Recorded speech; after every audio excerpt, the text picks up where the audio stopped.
A city 1,600 years old is losing its war with the sea.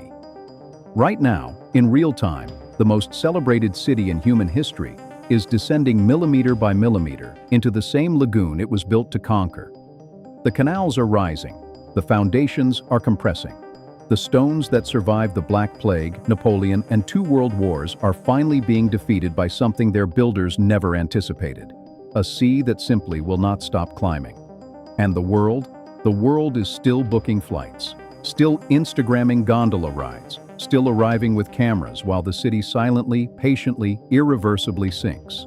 Before we get into the exact rate Venice is disappearing, what the $7 billion miracle barrier actually buys, and how long before it runs out of time, make sure you subscribe.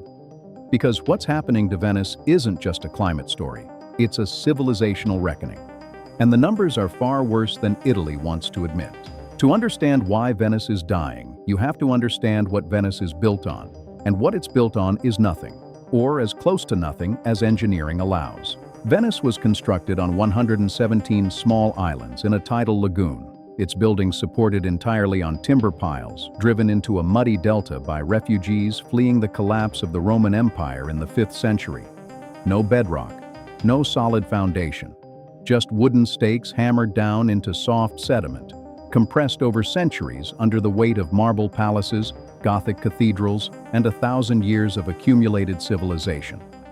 Over almost a millennium, those piles have been sinking into the lagoon bed at a rate of between 2 and 4 centimeters every century just from natural compaction. Slow, geological, unavoidable. Venice has been sinking since the day it was built. The difference is that for most of that history, the sea wasn't simultaneously rising to meet it. Then, in the 20th century, humans decided to make it dramatically worse. From 1950 to 1970, groundwater was aggressively pumped from the industrial area of Marghera on the mainland, causing Venice's city center to subside nearly 5 inches in just 2 decades. A man-made catastrophe layered on top of a geological one. The ground didn't just compress, it collapsed. By the 1970s, the pumping was finally banned and subsidence slowed. Scientists breathed a cautious sigh of relief. Problem solved. Except it wasn't. A study using combined GPS and satellite radar data found that Venice is still subsiding today at 1–2 millimeters per year across the city center, with northern sections of the lagoon dropping at 2 to 3 millimeter per year, and the southern lagoon sinking at 3 to 4 millimeter per year from natural plate tectonics alone. The Adriatic plate, on which Venice stands, is slowly subducting beneath the Apennine Mountains. Nobody stopped that. Nobody can stop that. In total, over the 20th century, Venice subsided about 120 millimeters from natural and human-caused processes combined, while sea levels in the Venetian lagoon rose an additional 110 millimeters. That's nearly a combined foot of relative loss in a single century. The two forces, land going down, sea coming up, working in lethal unison. By 2024, the city had sunk an estimated 23 centimeters, roughly 9 inches, over the last 100 years. 9 inches, the height of a brick. That is the margin Venice has already lost. Here is the statistic that should end the debate about whether Venice is in crisis. In the early 1900s, St. Mark's Square, the lowest and most iconic point in Venice, flooded approximately 7 times per year. By the 1950s, that figure had risen to 20 times annually. In 1996 alone, it flooded 99 times. By the 2020s, St. Mark's Square was flooding approximately 250 times a year. 7, 20, 99, 250.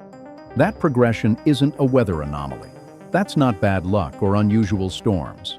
That is the measurable, documented, decades-long consequence of a city sinking while its sea rises. A crystal-clear chart of a catastrophe building in plain sight. And the flooding is intensifying beyond just frequency.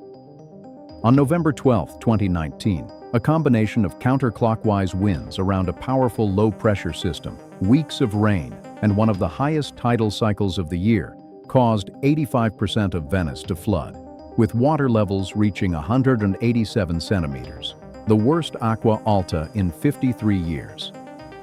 2 people died. Damage exceeded $1 billion. The historic St. Mark's Basilica, which had survived essentially intact for nearly a millennium, flooded for the 6th time in its history, with 4 of those 6 flooding events occurring in the previous 20 years alone.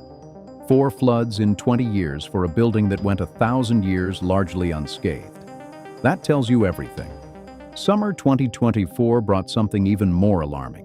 Venice recorded 219 high-water events above 80 centimeters, more than ever before in recorded history, smashing the previous record of 186 set just the year before. And in a detail that sent climate scientists scrambling, high water arrived in August 2023, midsummer, completely out of season, for several consecutive days, something described as unprecedented by Venice's own tide center. The flooding no longer has a season. It has become the climate. Italy's response to Venice drowning was to build the most expensive flood protection system in history. They called it MOSE, Modulo Sperimentale Elettromeccanico, and named it after the biblical Moses who parted the Red Sea. The name was more prophetic than they intended. MOSE is 78 steel gates, each weighing up to 350 tons, hinged to the seafloor at the 3 inlets connecting the Venice lagoon to the Adriatic. When a tide exceeds 110 centimeters, compressed air fills the gates and they rotate upward, sealing the lagoon off from the sea. On paper, an engineering marvel, a modern Moses lifting his staff. The reality was less biblical. Construction began in 2003 with an original cost estimate of $2 to $3 billion and a completion target of 2011. What actually happened was a masterclass in institutional corruption. In 2014, Venice's mayor Giorgio Orsoni and around 30 additional individuals were arrested on corruption charges connected to MOSE. More than 100 people were ultimately investigated, including politicians, judges, public servants, and businessmen. A vast, intertwined system of bribery that had inflated costs and paralyzed construction for years. The project that was supposed to save Venice became the scandal that nearly sank it. The final cost ballooned to approximately $7 billion, more than triple the original estimate. MOSE missed its 2011 deadline, its 2018 deadline, and its 2021 deadline. It was first activated on October 3, 2020, 17 years after groundbreaking and 9 years after it was supposed to be complete. The day Venice watched its gates rise for the first time, while the 2019 flood damage was still being repaired. In 2024 alone, MOSE was raised 28 times, up from 25 times in 2023. Each activation costs approximately $300,000 to operate. The system is working. When it's raised, Venice stays dry. But here is the problem that Italy refuses to say loudly enough. Those who originally designed MOSE in the 1980s estimated the barriers would need to be raised about 5 times per year. Within just 2 years of first activation, MOSE had already been raised 49 times. It is being used at 10 times the projected frequency, and the sea is not done rising. MOSE's own supporters acknowledge it will be effective for approximately 40 years at best. Beyond that, rising seas will outpace what the system was designed to handle. And here comes the scientific gut punch nobody wants to discuss.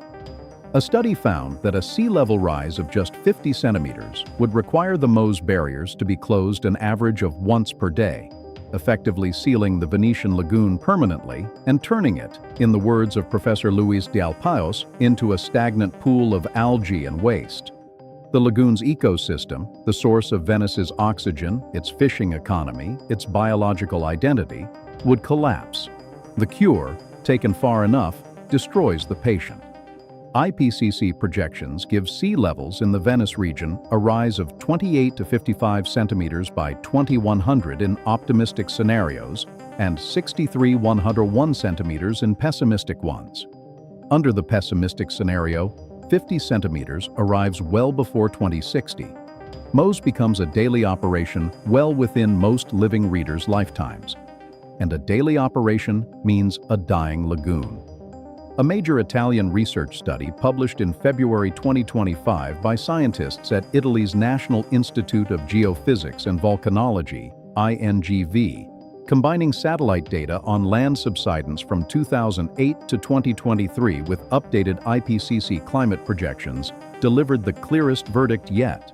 Tide levels in the Venetian lagoon are rising at a rate of roughly half a centimeter per year, ranging from 4.22 millimeters at Lido Island to 5 millimeters at Malamaco. The study concluded that parts of Venice will be permanently underwater by 2150. But crucially, and this is what the headline always skips, permanently underwater is the end state. The city becomes progressively, irreversibly uninhabitable decades before final submersion. Scientists predict that parts of Piazza San Marco will be under 70 centimeters of water in the scenarios studied. The 2025 data revealed something even more alarming in the lagoon's tidal dynamics. 20 years ago, the difference between Venice's high and low tide was 23 centimeters. By 2023, that gap had widened to 31 centimeters. By 2024, it reached 45 centimeters. The tidal range nearly doubled in 2 decades. The baseline from which every storm surge and every acqua alta event operates is rising, meaning each high water event reaches higher and damages more than an identical event 20 years ago would have. Scientists aren't just measuring how fast Venice is sinking anymore. They're measuring how fast the margin of survival is shrinking. Here is the detail that doesn't make the climate reports, but makes the conclusion undeniable. The people who actually live in Venice are leaving. Not because of the flooding directly, because life in a sinking, flooding, over-touristed city on the brink of becoming uninhabitable is simply no longer livable. In the 1950s, around 175,000 people lived on the historic Venetian islands. By 2022, Venice's population fell below 50,000 for the first time since the Middle Ages. By early 2024, it had dropped below 49,000. By late 2024, below 48,500. By November 2025, the advocacy group Venezia.com, which has tracked the population for 25 years from a pharmacy window counter near the Rialto Bridge, confirmed the number had dropped below 45,000. That is a 72% collapse in population in 70 years. Not a decline, a collapse. Venice now receives more than 20 million tourists annually. On some days, tourists outnumber the remaining residents by 400 to 1. The narrow stone alleys, the calli that Venetians have navigated for generations, have become tourist traffic jams. Shops selling groceries and hardware have been replaced by souvenir stalls. Schools are closing for lack of children. Ancient neighborhoods where Venetian dialect once rang from every window now stand so silent that you can walk for minutes without hearing Italian at all. The city designed MOSE to keep water out, but nobody designed anything to keep Venetians in. The flood barriers work. The human evacuation continues anyway. Some residents simply gave up after the catastrophic 2019 flood. Others couldn't afford to stay as rising tourism converted residential apartments into Airbnb lets, with landlords earning in 2 tourist weeks what a local family would pay in a month. For each family that leaves, a piece of Venice's living culture goes with them. What remains is a facade, an astonishingly beautiful stage set, increasingly populated only by visitors who come to see the real Venice that no longer quite exists. The city that conquers tourists is being abandoned by its own people before the sea even finishes the job. In May 2025, a CNN investigation revealed a scientist with a plan so audacious it sounds like science fiction, but one that its creators say is the only long-term solution available. Pietro Teatini from the University of Padova has proposed drilling a dozen wells in a 10-kilometer ring around Venice, then injecting seawater into the aquifers deep beneath the lagoon. The principle is the reverse of what destroyed Venice in the 1950s. Instead of pumping groundwater out, causing collapse, you pump water in, causing the ground to swell. Controlled, measured, millimeter by millimeter. Lift the city by pressurizing the earth beneath it. Teatini claims the technique is proven and could begin testing immediately. The irony is pure Venice, the same aquifer system that was drained to build industry, causing decades of subsidence, could potentially be refilled to save the city from what that subsidence helped create. As of March 2025, Italy established a new state authority, the Autorità per la Laguna, to oversee potential interventions on the lagoon and plan for its future. Teatini says this is progress. He also says the window is closing.